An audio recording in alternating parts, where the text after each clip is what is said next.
Remember, we all do one structured prayer. एक तरह की नमाज पूरी दुनिया के लोग 1500 साल से पढ़ते आ रहे हैं। हर रंगो नस्ल का इंसान एक ही तरह की स्ट्रक्चर्ड प्रेयर पढ़ रहा है। मूवमेंट भी एक ही है, डायरेक्शन भी एक ही है, रेसिटेशन भी एक ही है। वही कलिमात पढ़ने होते हैं, अंदाज भी वही है, उठना बैठना, और सिमत भी एक ही है, एक ही तरफ मुंह कर। सूरतुल बकरा में आया नमाज कायम रखो। सूरतुल निसा के अंदर आया नमाज मुमिनीन पर वक्त बांधा हुआ फर्ज है। नमाज is a completely structured constant time oriented activity.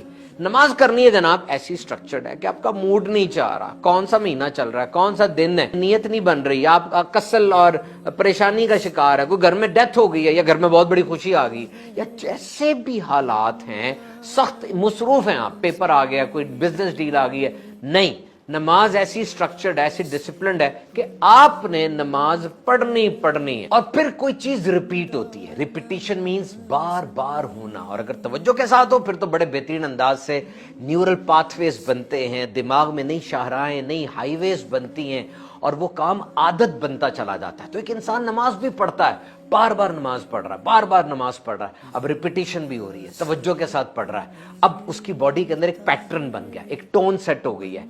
जैसे बॉडी के अंदर मुख्तलिफ चीजें चल रही हैं, जैसे बॉडी में हार्ट बीट है, दिल धड़क रहा है, उसकी खास बीट है, सोने जागने की साइकिल बनी हुई है, ब्लड प्रेशर है, वो भी खास अंदाज से ब्लड प्रेशर हो रहा है। तो जिस तरह इन चीजों पे बॉडी सेट हुई है, सर्कैडियन रिदम बना हुआ है, इसी तरह नमाज की टोन पर भी बॉडी सेट हो जाती है। अब नमाज के बगैर भी वो नहीं रह रहा, नमाज पढ़ेगा और उस साइकिल को वो रिपीट करेगा, बार बार उसको देखेगा। तो ये एक सिस्टम एक्टिवेट हो गया। और फिर फरमाया सूरह तौहा के अंदर, establish prayer for my remembrance, मेरी याद के लिए नमाज पढ़ो। यानी याद, रिलेशनशिप बनाओ, कनेक्शन बनाओ। और याद रखिए, रिलेशनशिप और कनेक्शन कब बनता है? जब मेमोरी हो, याददाश्त हो। और याददाश्त कब होती है? जब चीजों को रिपीट किया जाए, तब वो चीज याद रहती है ना। बेशक तुम्हारा दीन एक ही दीन है और मैं तुम्हारा रब हूं और मेरी इबादत करो। और फिर ये साइकोलॉजिकल एक्टिविटी होती है, कलेक्टिव बॉन्डिंग को ये चीज बढ़ा देती है।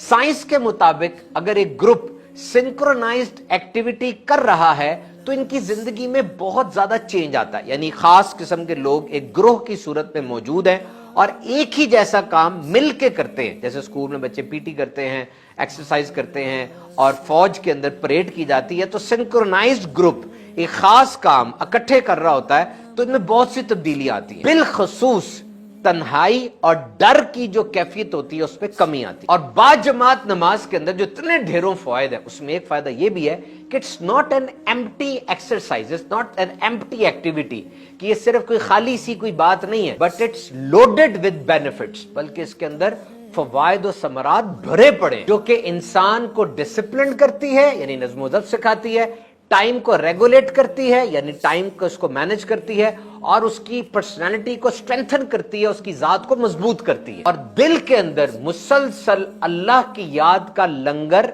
डाले रखती है।